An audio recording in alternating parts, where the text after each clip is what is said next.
عن أبي يعلى شداد بن أوس رضي الله عنه عن رسول الله صلى الله عليه وصحبه وسلم قال إن الله كتب الإحسان على كل شيء فإذا قتلتم فأحسنوا القتلة وإذا ذبحتم فأحسنوا الذبحة وليحد أحدكم شفرته وليرح ذبيحته رواه مسلم. Dari Abi Ya'la Shaddad bin Aus radhiyallahu anhu dari Rasulullah sallallahu alaihi wasallam, beliau bersabda, sesungguhnya Allah telah menetapkan perbuatan ihsan pada tiap-tiap sesuatu. Jika kalian membunuh, maka bunuhlah dengan cara yang baik. Jika kalian menyembelih, maka sembelihlah dengan cara yang baik. Hendaklah salah seorang di antara kalian menajamkan pisaunya dan menenangkan sembelihannya. Hadis riwayat Imam Muslim. Mari sama-sama kita membaca hadis ini. Yang belum diaktifkan mic-nya, mohon untuk diaktifkan. Bismillahirrahmanirrahim. Bismillahirrahmanirrahim. Wa bihi ilaihi Wa bihi ilaihi bisanadina Bisanatina al-muttasili al-muttasil ila Rasulillahi ila Rasulullah sallallahu alaihi wasallam sallallahu alaihi wasallam an Abi Ya'la an Abi Ya'la Shaddad bin Aus radhiyallahu anhu Shaddad radhiyallahu anhu an Rasulillahi sallallahu alaihi wasallam qala an Rasulullah sallallahu alaihi wasallam qala inna Allaha kataba al-ihsana ala kulli shay'in Inna Allah kataba al-ihsana ala kulli shay'in fa idza qataltum fa ahsinul qitlah fa idza qataltum fa ahsinul qitlata wa idza dzabhtum fa ahsinuz dzibhah wa idza dzabhtum fa ahsinul dzibhah wal yuhidda ahadukum wal yuhidda ahadukum syafratahu wal yurih zabihatahu wal rawahu muslimun. Terima kasih, Para Mahat, boleh dinonaktifkan kembali. Hadis ini adalah hadis yang ke-17. Hadis yang berbicara kali ini bukan tentang bagaimana interaksi kita dengan manusia, dengan saudara kita, juga bukan mengenai tentang interaksi kita dengan Allah, juga bukan mengenai bagaimana ibadah yang baik, tapi hadis ini berbicara tentang muamalah, interaksi, hubungan kita bahkan dengan makhluk Allah yang lainnya atau binatang. Jadi memang agama Islam agama yang sangat komprehensif. Agama yang mengatur semua, bukan hanya lini kehidupan manusia, tapi yang berhubungan dengan manusia. Bahkan di hadis ini bicara tentang hewan, bagaimana seseorang harusnya memperlakukan hewan kalau dia punya peliharaan, atau bagaimana seseorang harusnya menyembelih hewan yang ingin dia makan, dan seterusnya. Hadis ini nanti akan bicara tentang itu semua. Sebelum kita membahas tentang hadis, mari sama-sama kita menyimak biografi daripada perawi. Siapa itu? Yaitu Abu Ya'la Shaddad bin Aus, sahabat Nabi Muhammad Shallallahu Alaihi Wasallam. Siapa itu beliau? Beliau nama julukannya adalah Abi Ya'la. Ahlan wa sahlan Umi Nur Hikmah. Ya, Assalamualaikum Ustaz. Afwan telat Waalaikumsalam Ustaz. warahmatullah. Orang Cakung bilang long time no see. Ya, mudah-mudahan sehat selalu Umi Nur Amin Hikmah. Ustaz. Jadi perawi julukannya adalah Abi Ya'la. Ya, ini sering sekali kita bahas bahwa memang di sana di Arab itu punya adat kebiasaan kalau anaknya namanya Ya'la maka dipanggil Abi Ya'la. Kalau anaknya namanya misalnya Farhan berarti Abi Farhan. Begitu. Kalau di kita kan juga sudah menerapkan hal tersebut tapi sudah di bahasa Indonesia kan. Mau kemana? Ke rumah bapaknya Fahri. Mau kemana? Mau ke rumah ibunya Nur misalnya. Itu sebenarnya sudah mengikuti sunnah atau sudah mengikuti tradisi yang diserap oleh Islam yang kemudian dipraktekkan oleh baginda Muhammad SAW. Beliau juga dikenal dengan julukan panggilan Abdur Rahman. Jadi ada yang menyebutnya Abi Ya'la, ada yang menyebutnya Abdur Rahman. Ini bukan nama asli beliau. Nama asli beliau adalah Shaddad. Jadi nama aslinya Shaddad. Nama orang tuanya Aus. Aus. Alif, waw, sin. Aus. Jadi Shaddad ibn Aus. Siapa itu? Beliau ternyata masih punya hubungan dengan sahabat yang namanya Hasan bin Sabit. Hasan bin Sabit, kalau Umahat masih ingat, Hasan bin Sabit adalah sahabat Nabi Muhammad yang senang bersyair, yang senang bersenandung, yang suka bikin puisi buat Nabi. Namanya Hasan ibn Sabit. Jadi memang di antara sahabat-sahabat Nabi itu ada yang sangat puitis, ada yang sangat romantis. Salah satunya adalah Hasan bin Sabit. Beliau juga disebut dengan syairu Rasulillah, penyairnya Rasulullah sallallahu alaihi wasallam. Nah, Shaddad ibn Aus adalah sosok yang menguasai ilmu dan menguasai hikmah. Jadi hikmah di sini bukan Umi Nur Hikmah, bukan ya.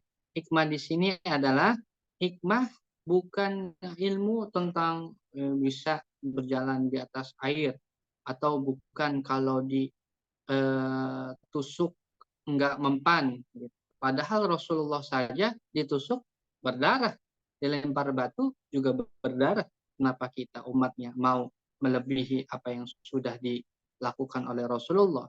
Ya memang sunatullahnya kalau dilempar batu ya berdarah. Rasulullah juga sama begitu.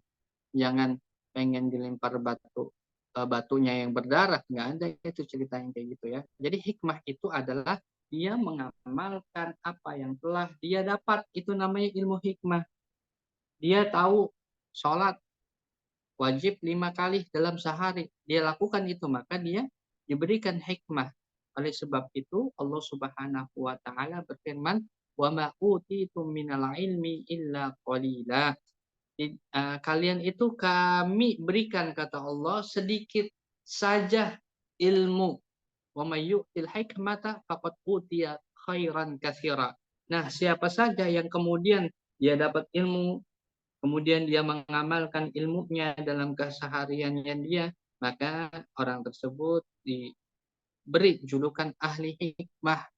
Jadi ahli hikmah ini adalah dia tahu ilmunya, kemudian dia mengamalkan. Itu yang disebut dengan ahli hikmah. Perspektif para sahabat, perspektif salafun salih. Tentu kalau orang soleh itu pasti ada yang memperhatikan, pasti ada yang memberikan apa itu istilahnya, kata pengantar, ada yang memberikan kata-kata tentang orang tersebut. Salah satunya adalah Imam Abu Darda berkata tentang Shaddad bin Aus, kata Imam Darda itu, Shaddad bin Aus itu orang yang Allah berikan kepada beliau ilman wa hilman. Jadi ada beda nih. Ilman itu ilmu, hilman itu lembut. Jadi kadang-kadang orang punya ilmu tapi kasar, ada banyak. Nah, ini beliau tuh Allah berikan ilmu tapi tetap tawadu, tetap rendah hati, tetap enggak takabur. Itu sangat luar biasa. Jadi itu terata tertinggi di dalam diri seseorang adalah ketika dia diberikan ilmu, dia mampu membawa hilm, dia mampu membawa kelembutan, dia mampu mengajarkan ilmunya dengan cara yang bijak, dengan cara yang arif. Itu orang yang punya strata derajat yang tinggi dalam syariat Islam. Begitu. Baik. Poin yang keempat, bahwa Shaddad bin Aus adalah berasal dari kaum Ansor. Jadi ada Muhajirin, ada Ansor. Muhajirin itu apa? Muhajirin adalah, namanya juga Muhajirin ya, berarti orang yang hijrah dari Mekah menuju Madinah. Ansor artinya penolong, berarti ahli Madinah yang menolong orang-orang yang ada di sekitar Madinah, menolong orang-orang yang ada di sekitar Nabi Muhammad SAW, maka disebut dengan Ansor. Berarti kita tahu bahwa Shaddad bin Aus adalah ahli Madinah, yaitu orang Madinah. Disebutkan bahwa beliau itu adalah orang yang pandai. Kalau menerangkan sesuatu itu enak didengar. Itu. Kemudian orang yang pandai menyembunyikan amarah atau menyembunyikan emosi. Itu sangat luar biasa. Jadi kalau ada orang mampu menyembunyikan amarah, itu sangat luar biasa dan patut diapresiasi. Wah, kalau kita kadang-kadang kalau marah ya udah marah aja gitu. Nanti ada udah dibahas belum ya di hadis keberapa gitu. Udah di hadis yang ke-16 kayaknya tuh. Yang keutamaan menyembunyikan amarah. Nah, itu kita bicara hadis atau biografi daripada sahabat Shaddad ibn Aus.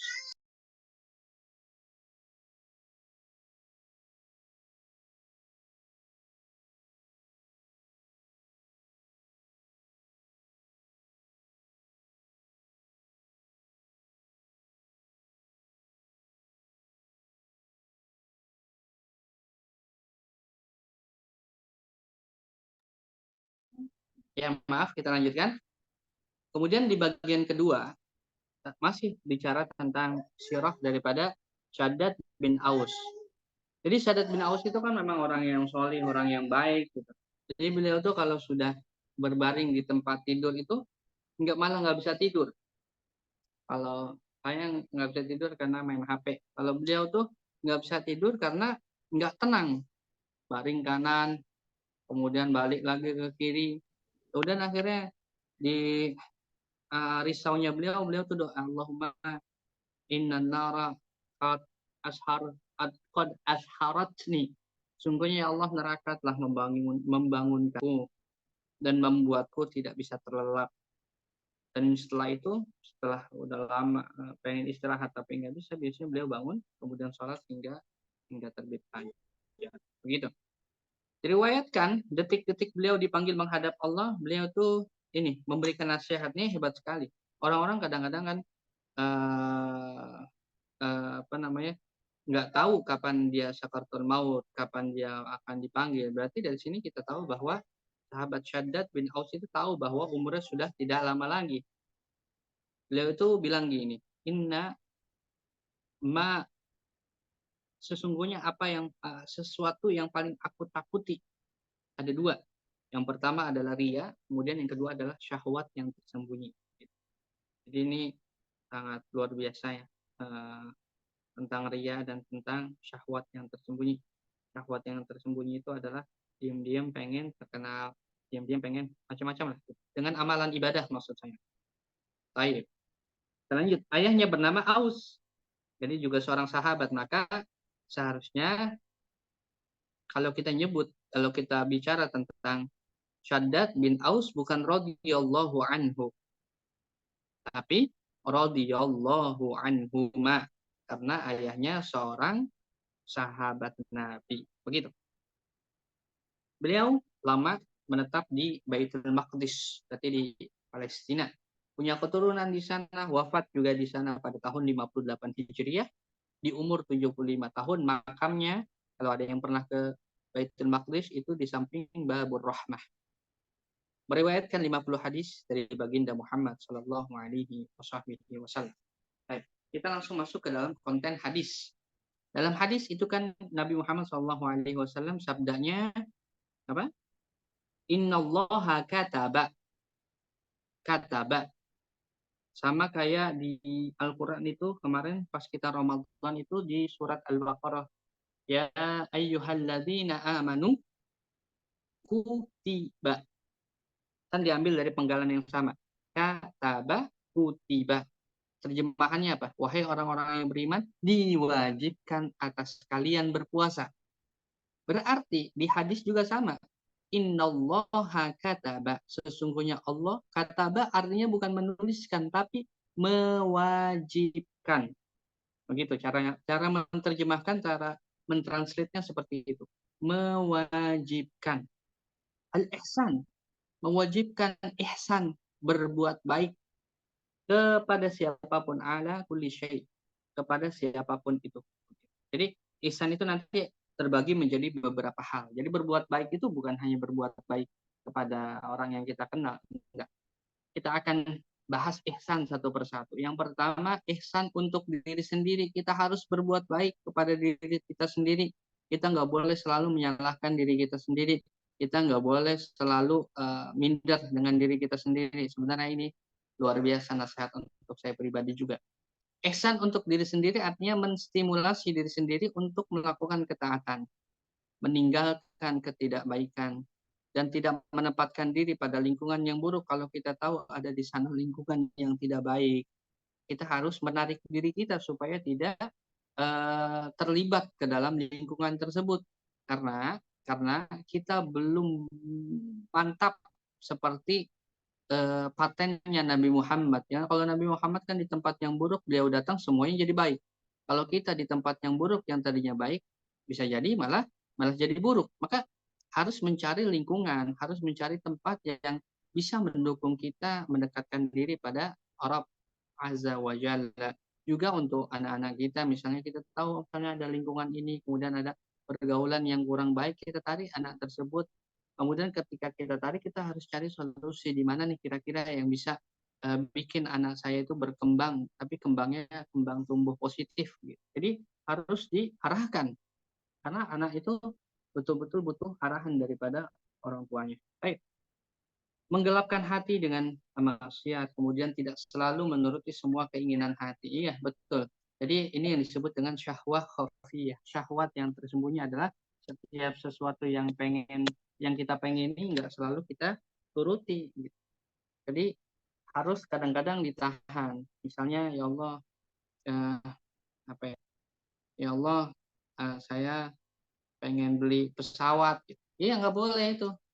Yang pertama, ya nggak boleh dituruti. Yang kedua, memang nggak ada duit. Siapa yang mau beli pesawat? Yang ketiga, mau ditaruh di mana parkiran pesawat? Gitu. Nggak mungkin di parkiran musola atau masjid, kecuali pesawat anak-anak. Gitu ya. Jadi harus dilatih hati itu supaya tidak selalu kita kabulkan permintaan-permintaan hati atau keinginan-keinginan dalam diri nggak mesti dikabulkan. Gitu. Itu ihsan untuk diri sendiri. Yang kedua ada namanya ihsan kepada keluarga, berbuat baik kepada keluarga dengan cara apa? Interaksi dengan lemah lembut. Kalau meminta tolong maka meminta tolong dengan cara yang sopan, memberikan edukasi, larangan syariat. Ini baik, ini nggak baik, ini boleh, ini nggak boleh. Kemudian tidak membebani hal yang sulit ditanggung. Gitu. Misalnya nyuruh suami gitu, atau nyuruh siapa gitu, nyuruh anak kita misalnya ke warung gitu, beli ini, beli telur 1 kilo, beli mie 1 dus, beli beras 25 kilo, sama beli galon 4 galon. Nah kan kesian anaknya. Jadi harus sesuai gitu, harus sesuai. Tidak boleh memberatkan keluarga kita. Kemampuannya segitu ya sudah, dapatnya segitu ya alhamdulillah. Bukankah sesuatu yang besar berasal dari hal yang kecil begitu? Kalau nikmat sedikit kita syukuri, insya Allah nikmat yang banyak itu akan mudah kita dapatkan. Yang pada intinya adalah mensyukuri setiap segala sesuatu yang kecil, bahkan yang eh, tidak kita sadari seperti nafas, kita syukuri dulu gitu. Kalau orang sudah mampu mensyukuri nafas yang setiap hari dia tarik, yang setiap hari dia keluarkan, maka insya Allah akan Allah beri terus kesehatan. Saya rasa kita jarang sekali nih, ya Allah, terima kasih Allah atas nafas yang kau berikan hari ini. Nggak ada, saya kira jarang sekali ada orang yang seperti itu ya, termasuk saya. Maka ini harus kita eh, tumbuhkan lagi rasa syukur kita sama Allah Subhanahu wa taala. Gitu. Kadang-kadang gini, rezeki kita yang sedikit itu kadang-kadang rezeki kita yang sedikit itu yang diimpikan dan didambakan oleh mereka-mereka yang terlilit hutang. Rumah kita misalnya yang sempit, rumah kita yang berantakan adalah hal yang didambakan dan diinginkan oleh mereka-mereka yang tidur di pinggir jalan gitu. Anak kita yang kadang nakal, kadang bandel adalah sesuatu hal yang diinginkan oleh mereka yang mendambakan buah hati yang sudah puluhan tahun. Jadi segala sesuatu itu harus disyukuri, harus dinikmati, harus ditahmidkan kepada Allah, ya Allah. Caranya dengan apa? Dengan mengucapkan alhamdulillah ala kulli hal. Segala puji bagi Allah atas segala kondisi. Begitu ucap terus. Mau baik, mau buruk, alhamdulillah ala kulli hal. Alhamdulillah ala kulli hal. Alhamdulillah ala kulli hal. Semuanya berasal dari lisan. Pak, insya Allah kalau sering diucapkan lisan akan merasuk menjiwa ke dalam hati kita. Itu ihsan terhadap keluarga. Kemudian ihsan kepada binatang. Nah, ini yang menjadi pokok pembahasan di hadis yang ke-17. Yaitu kalau kita punya binatang, misalnya kalau kita punya burung, misalnya kalau kita punya kucing di rumah, jangan sampai bikin kucing itu haus. Jangan membuat kucing tersebut kelaparan. Jangan tiba-tiba kucingnya ditendang, dipukul, padahal kucingnya cuma nungguin kita makan. Gitu. Nggak boleh juga mengeksploitasi binatang semaunya. Kalau eksploitasi itu konteksnya dengan binatang-binatang yang dijadikan kendaraan. Kayak misalnya punya kuda, kemudian punya keledai, kemudian punya unta, begitu ya. Jangan uh, kudanya satu, kemudian suruh ngangkut barang perabotan serumah. Itu namanya menyakiti binatang. Ini nanti ada hadisnya. Diriwayatkan bahwa Nabi Muhammad SAW pernah diperlihatkan neraka, ini bukan mereka.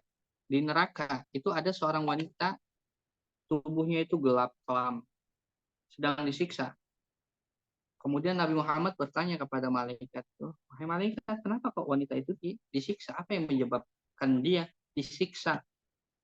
Jadi mohon maaf, ini memang ada kucing yang masuk ke dalam lubang duburnya, kemudian keluar daripada mulutnya, kemudian setelah itu dia masuk dari mulut ke keluar daripada lubang duburnya. Itu diceritakan bahwa orang tersebut pernah mengurung atau mengikat kucing di dalam satu kandang. Kucing yang nggak dikasih makan, kucing yang nggak dikasih minum, sampai kucingnya itu makan. Misalnya ada serangga lewat, ada kecoa lewat, pengen dimakan sama kucing itu, mungkin saking kelaparannya, itu dilarang sama tuannya. Akhirnya ya sudah, kucingnya menggugat tuannya di akhirat. Gitu. Nah, bagaimana kau bisa menggugat? Nah, ini ada riwayatnya daripada Sulaiman Ad-Darani. Jadi pernah beliau itu, Sulaiman Ad-Darani, punya pengalaman pribadi. Pengalaman yang menurut kita sih sebenarnya agak sedikit mencengangkan. Jadi beliau itu pernah naik keledai. Pas lagi naik keledai, diriwayatkan beliau itu apa namanya? Kan ada sabetan, ya, sabetan kuda, apa namanya? Pecut. Jadi beliau mencut keledainya sekali, dua kali dipecut, tiga kali, mungkin keledainya kesakitan. Keledainya itu ngelihat ke Sulaiman, sahabat Sulaiman itu dilihat, kemudian keledainya itu bilang gini, wahai Sulaiman, al-qisasu yaumal qiyamah, ada kisah lo nanti di hari kiamat. Aqlil darbaka kurangi pukulanmu supaya nanti engkau tidak dipukul banyak di akhirat, atau perbanyak pukulanmu kalau pengen engkau dipukul nanti di akhirat lebih banyak. Begitu ya sih.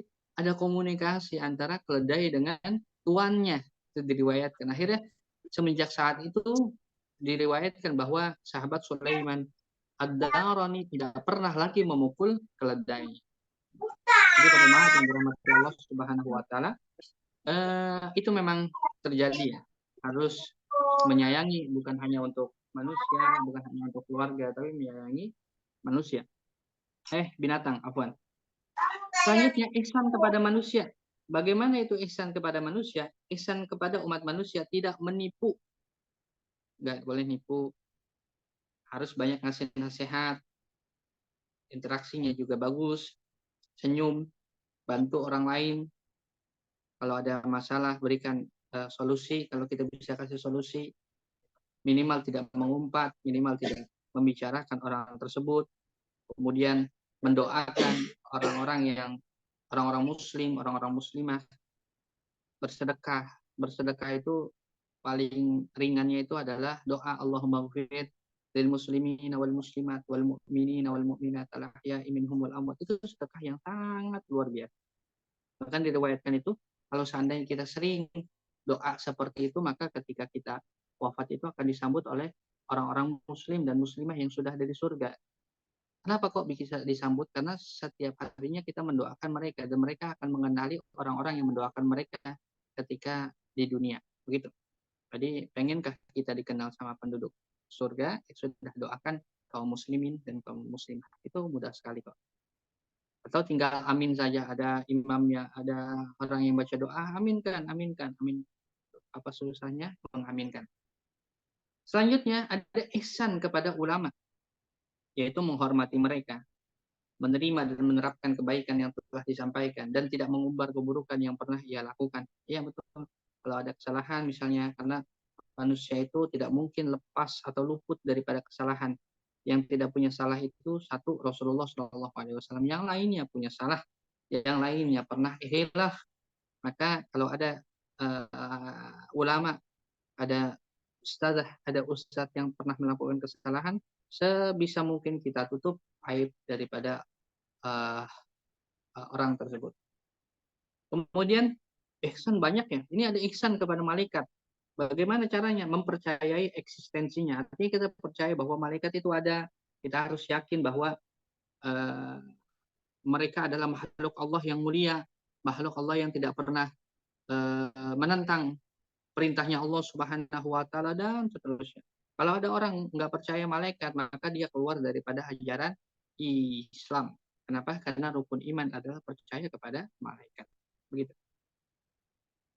Nah, ini kita sekarang masuk ke dalam tata cara menyembelih.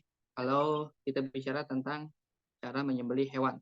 Jika ingin menyembelih makanan hewan, sembelihlah dengan cara yang ihsan. Bagaimana cara yang ihsan?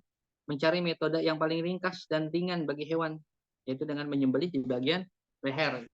Kan ada tuh di beberapa tempat itu palanya diketok dulu. Itu sangat nyakitin. Karena kalau diketok palanya belum tentu langsung wafat. Ya kayak Islam itu mencari tata cara bagaimana nih hewan itu kalau misalnya disembelih nggak bikin dia sakit, kemudian ruhnya cepat keluar. Ya sudah, di tenggorokannya. Ada juga hewan yang mohon maaf, gitu, kakinya dulu dipuntungin, kemudian baru setelah itu badannya dibelah dua, waliyadzubillah. Itu sangat menyakiti hewan. Tidak ada yang dibakar gitu. Ini kita bahas. Tidak diperkenankan membunuh hewan dengan api karena Nabi Muhammad SAW pernah bersabda, la yu'azzabu bin nari illa rabb an-nar. Tidak boleh kita menyakiti dengan api kecuali yang menciptakan api, yaitu Allah Subhanahu wa taala. Kecuali memang dalam keadaan dan kondisi yang terdesak atau darurat. Nggak mungkin kita bunuh. Misalnya ada semut api banyak banget, kita bunuhin satu-satu, tek tek tek tek tek, kan ribet. Itu kan bisa 4, 5, 6 hari itu. Caranya bagaimana? Ya sudah, nggak apa-apa pakai api. Kalau itu memang keadaan dan kondisi yang darurat. Begitu. Kalaupun ada cara yang lain, pakai cara yang lain. Misalnya disemprot pakai baygon gitu. Pakai baygon mati nggak? Ya itu nggak apa-apa. Pokoknya pakai cara-cara yang cara-cara yang baik. Nah, dalam syariat tidak membenarkan ini. Sekarang kita masuk ke dalam memisahkan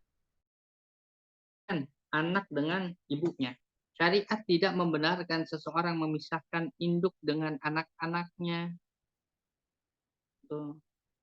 Kambing baru lahir, itu kan sekarang tuh ada tuh daging kambing muda, kambing baru 2 bulan masih menyusui, dari dipisahin dari ibunya, kemudian udah gitu ya, sampai si anak kambing tersebut atau anaknya itu sudah nggak menyusui kalau hewannya itu menyusui, atau kalau hewannya bertelur sampai anaknya itu bisa cari makan sendiri tanpa ada ibunya. Jadi ya, apa balasannya kalau seandainya kita melakukan hal baik kepada manusia, kepada atau bahkan kepada hewan? Kata Allah Subhanahu wa taala, tidak ada balasan untuk ihsan selain ihsan juga. Orang berbuat baik kepada hewan, ganjarannya surga. Padahal hewannya, tapi ganjarannya surga. Pernah ada satu riwayat, walaupun riwayat itu dhaif ya, ada seorang wanita Yahudi itu yang memberikan minum kepada anjing, maka dia masuk surga karena memberikan anjing air minum, kayak anjing yang sedang kehausan masuk surga karena amalan dia yang rahmah, amalan dia yang punya sifat kasih, sifat sayang kepada makhluk Allah. Tak pandang bulu apakah itu anjing atau yang lainnya. Yang jelas setahu saya bahwa syariat penghara najisnya anjing itu hanya di syariat Nabi Muhammad. Kalau di syariat nabi-nabi terdahulu saya rasa belum ya, belum. Begitu. Dalam sebuah hadis Nabi Muhammad SAW bersabda, barang siapa memisahkan orang tua dan anaknya, ini kita bicara tentang hewan ya, maka Allah akan memisahkan ia dan orang yang dikasihinya di hari kiamat kelak. Nggak boleh tuh.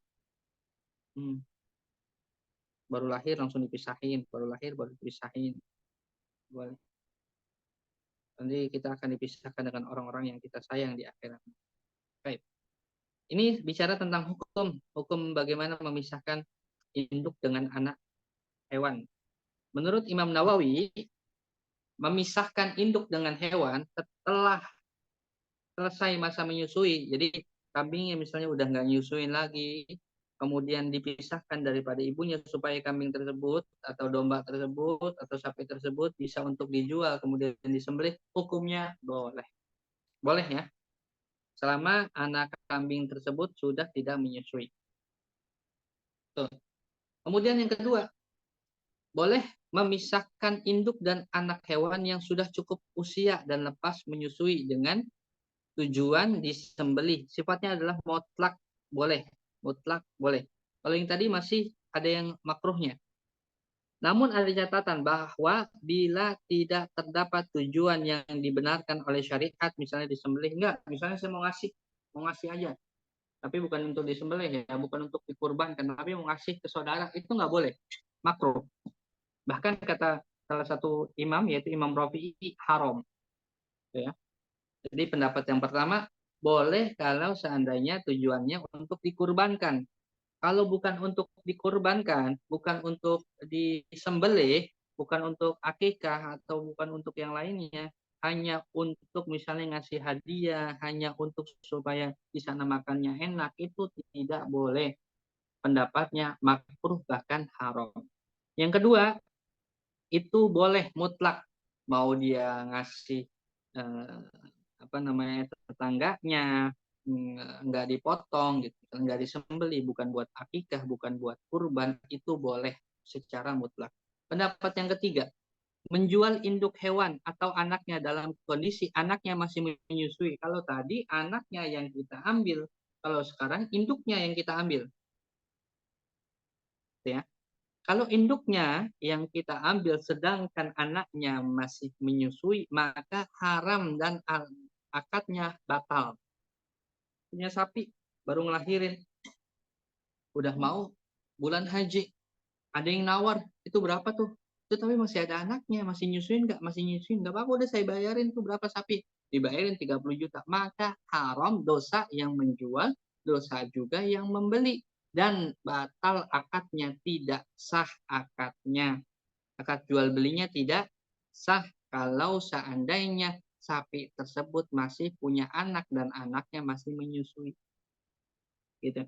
Bila hal itu terjadi pada jual beli, maka menurut pendapat para ulama yang paling zahir adalah menyatakan batalnya transaksi yang dilakukan.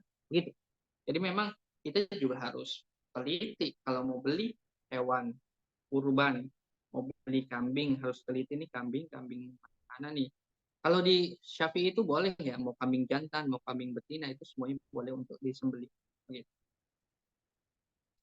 Oke, di sini ada beberapa catatan. Yang pertama, catatan yang perlu diperhatikan adalah bahwa kalau ada orang ternak ayam di industri ayam dan itik, dalam kasus terakhir itu kan banyak banget tuh orang ayam negeri. Itu bagaimana hukumnya? Biasanya pemisahan terjadi saat kondisi telur belum menetas. Ya betul.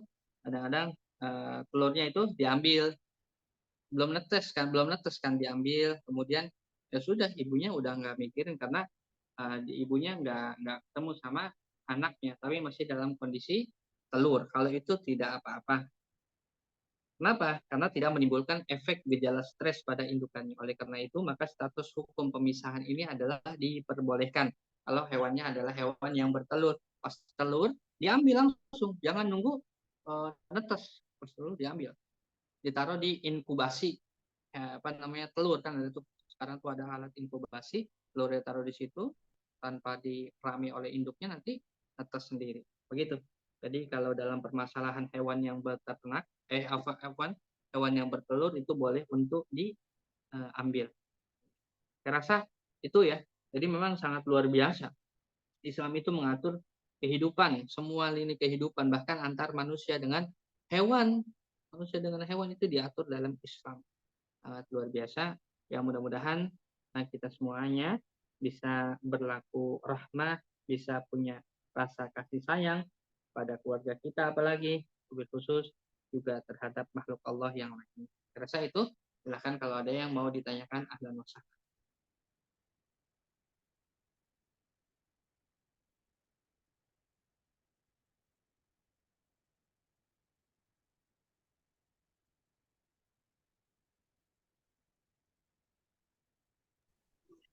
Ustadz, izin bertanya Ustadz.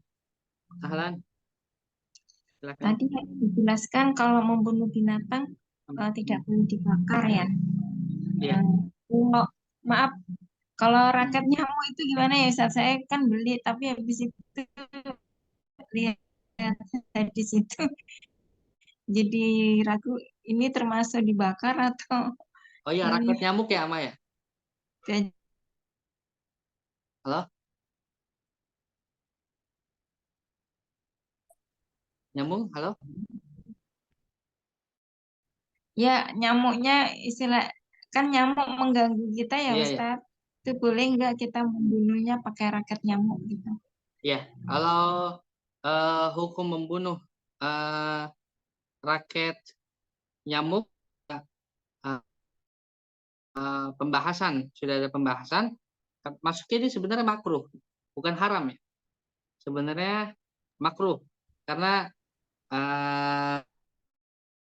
dilihat dari redaksi Ahsinul Qatlah, maka kalau baik, dan itu memang ahli fikih bilang kalau memang membunuh dengan membakar itu hukumnya ada yang haram, ada yang makruh. Kalau yang makruh itu kalau seandainya memang kita sangat sulit untuk membunuh hewan binatang tersebut, serangga tersebut, gitu ya. Jadi boleh tapi makruh. Tapi sebenarnya tidak apa-apa juga ketimbang misalnya dihadapkannya dengan takutnya itu nyamuk demam berdarah begitu. Jadi kita dihadapkan dengan doror gitu. Kalau konteksnya seperti itu maka tidak apa-apa, bukan makruh lagi. Jadi mikirnya takutnya ini nyamuknya nyamuk demam berdarah. Jadi tidak apa-apa, pakai raket nyamuk. Yang penting jangan pakai raket bulu tangkis. Soalnya dia pasti nyelos gitu. Ya, aman. Allah bagus sekali pertanyaan. Apaan? Ustadz izin bertanya. Ahlan, Umiala. Kan kita harus ihsan tadi ya dengan hewan gitu ya. Hmm. Iya, kayak misalnya di rumah itu kadang kan ada tikus gitu ya Ustadz ya.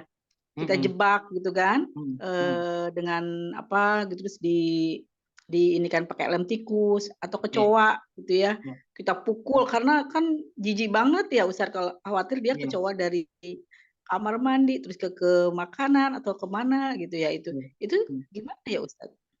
Iya, Afan. jadi ini ada 7 hewan yang diperbolehkan untuk dibunuh secara mutlak. Jadi ada hewan-hewan yang mau hewan itu bermasalah apa enggak dengan kita, itu boleh dibunuh. Apa aja? Yang pertama adalah burung gagak, kedua kalajengking, keempat Oh, itu anjing liar ya, oh, kelima tikus. Iya, kelima tikus. Jadi di sini nggak masuk tuh ular tuh nggak masuk. Jadi ular tuh kalau masuk ke rumah kita, itu kita biarin dulu, kita usir. Kalau misalnya masih masuk lagi, baru kita boleh bunuh. Jadi kalau yang mutlak itu 5 tadi itu ya. 5 itu ya itu yang nggak ya yang langsung kita bunuh nggak apa-apa. Termasuk tikus. Ada tikus, pokoknya dia dia bermasalah apa enggak, dia nyuri apa enggak apa-apa. Kita langsung bunuh bagaimanapun caranya. Gitu. Tapi ya kata Nabi Muhammad SAW adalah dengan cara yang benar. Dan saya perlu ini tekankan bahwa orang yang memelihara 5 hewan tadi itu, 5 hewan tadi itu berdosa. Ada orang melihara tikus dosa. Gitu tadi.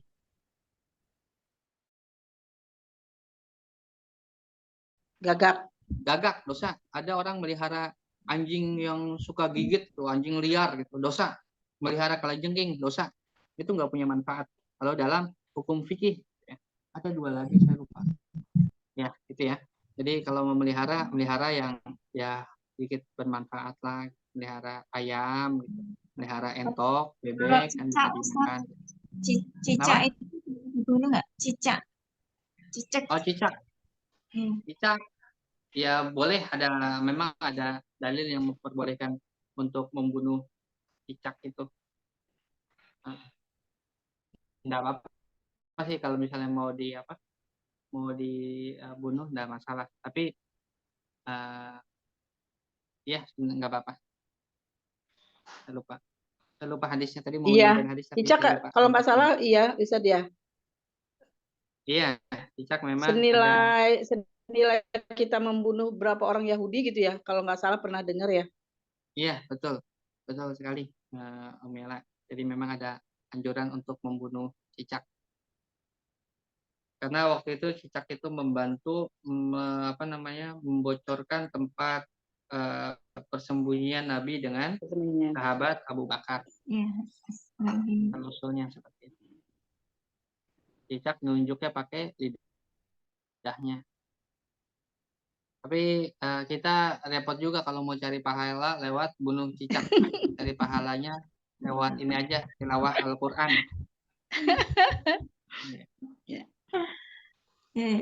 Oh, saya mau cari pahala nih, bunuh cicak. Cari pahalanya itu lebih hebat dan lebih dah. Silakan yang lainnya. Barakallahu fiik. Siapa tadi yang bertanya? Oh, Umi Ella ya? Sudah tadi. Iya. Alhamdulillah. Kalau tidak ada, Jazakillah Ustaz. Jazakallah. kalau tidak ada, kita tutup. Ada yang mau bertanya lagi? Saya kasih 5 orang bertanya lagi. Yang bertanya lagi, semuanya dong. Izin bertanya Ustadz. Baik.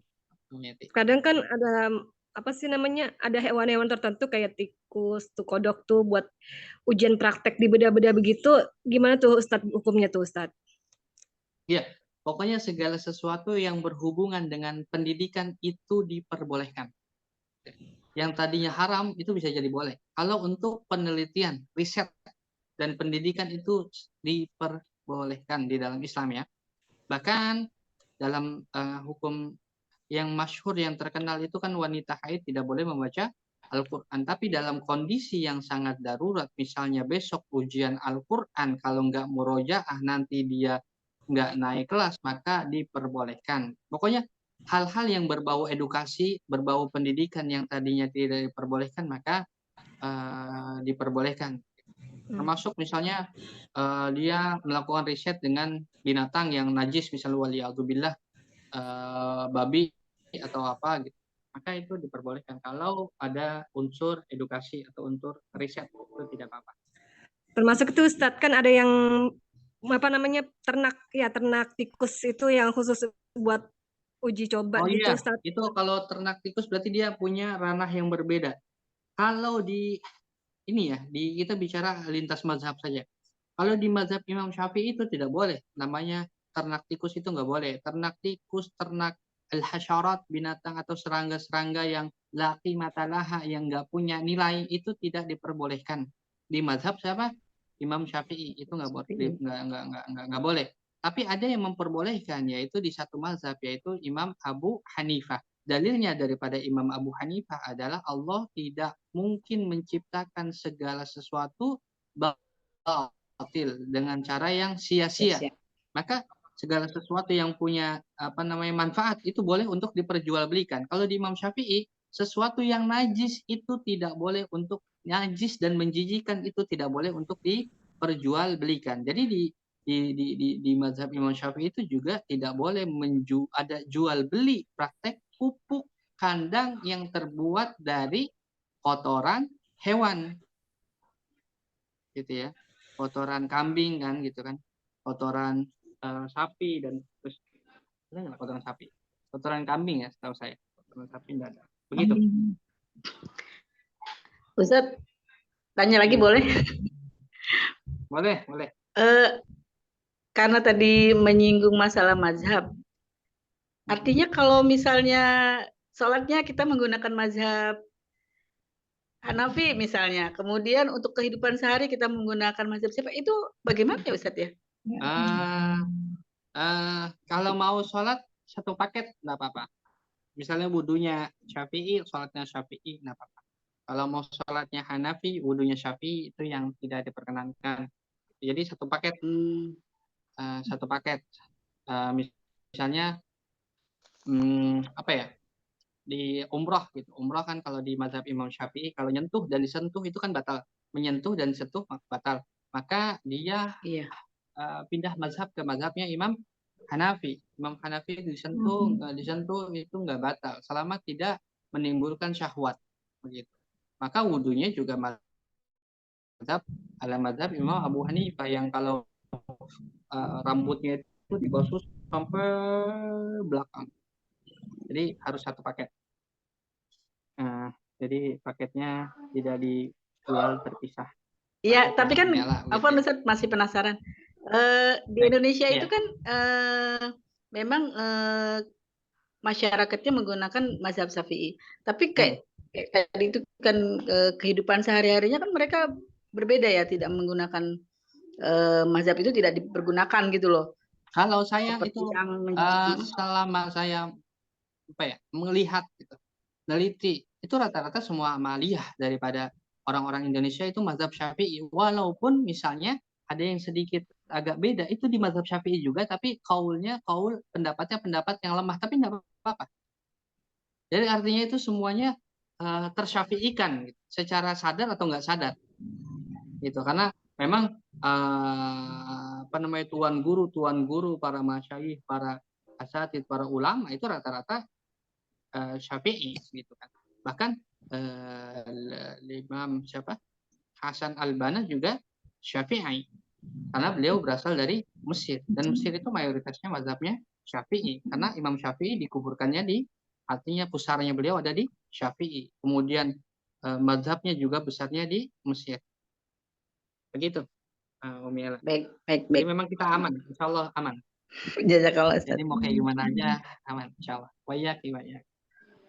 Ustadz, satu lagi boleh Ustadz, terkait boleh, halal haram itu kan kadang menarik ya, saya pribadi gitu.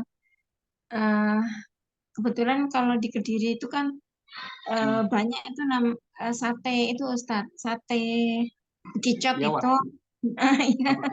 itu sebenarnya kan termasuk menjijikkan gitu ya. Iya, Tapi bagi yang tidak menjijik, iya. Iya, kalau kita bicara ini ya, yang sate, sebelum kita bicara tentang bekicot ya. Bekicot sekarang udah jarang ya, sama ya? Kalau dulu banyak banget tuh. ya tapi kalau pulang kampung masih suka ada itu, Ustadz. Masih banyak ya? Iya, masih suka ada gitu yang jualan. Iya, kalau bekicot itu setahu saya itu termasuk haram, dia bekicot. Kalau bekicot itu termasuk haram. Tapi kalau apa ya? Apa sih namanya itu telur apa? Telur lebah apa sih namanya? Telur lebah ya? Tutut sama Apa ya namanya? bekicot sama nggak Ustadz? Apa? Tutut. Tutut. Oh beda. Tutut Beda sama ya? bekicot beda. Nah, kalau tutut dia termasuk boleh. Termasuk boleh. Jadi kalau bekicot itu haram karena dianggap menjijikan oleh orang Arab. Jadi jijiknya itu standar jijiknya itu bukan standar jijik orang Indonesia, tapi standar jijiknya adalah standar jijik orang Arab. Jadi nggak boleh nih di Thailand ini nggak dianggap jijik, akhirnya boleh. Enggak, standarnya bukan standar masyarakat lokal, standarnya adalah standar orang Arab. Jadi itu yang perlu kita perhatikan. Jadi bukan standar jijiknya orang kita. Takutnya nanti ada apa gitu, itu misalnya mengerikan, tapi dia nganggapnya itu enak, dimakan aja karena dia nggak jijik, enggak. Pokoknya standarnya adalah jijiknya orang Arab. Dan orang Arab menganggap bahwa bekicot itu jijik, maka haram. Kalau kepiting boleh ya, kalau kepiting. Kepiting pokoknya mau rajungan, mau kepiting itu boleh. Mau nggak ini kalau mau Karena berdua? hasil riset terakhir kepiting itu ternyata para ummahat bukan hidup di dua alam. Ternyata dia memang hidupnya di laut. Kemudian kenapa kok bisa hidup di daratan? Karena dia menampung air di rumahnya, di cangkangnya. Jadi dia tetap bernapas dengan insang, gitu. Air dengan air, maka diperbolehkan kalau makan kepiting. Yang nggak boleh makan kepiting itu adalah orang yang punya kolesterol tinggi. Nggak boleh ya. Boleh, awas, hati-hati. Itu nggak bolehnya sama dokter. Kalau mau saya nggak apa-apa, asal bagi-bagi aja. Itu ya Umat ya. Terima kasih banyak. Mudah-mudahan manfaat untuk kita semuanya. Sehat selalu. Kita ketemu lagi insya Allah di pertemuan yang akan datang. Mudah-mudahan terus menambah keilmuan kita, wawasan kita, karena nuntut ilmu itu sampai kita wafat, sampai kita menghembuskan nafas terakhir kita, bukan sampai S3-nya lulus, S2-nya lulus, tapi terus. Itu saja, mudah-mudahan manfaat. Sekali lagi mohon maaf, pasti banyak kata-kata yang nggak berkenan, kata-kata yang menyakiti, kata-kata yang tidak sopan. Saya mohon dimaafkan lahir batin. Alakuminkunna, assalamualaikum warahmatullahi Waalaikumsalam wabarakatuh. warahmatullahi wabarakatuh. Jazakallah Ustaz. Afwan, izin ya.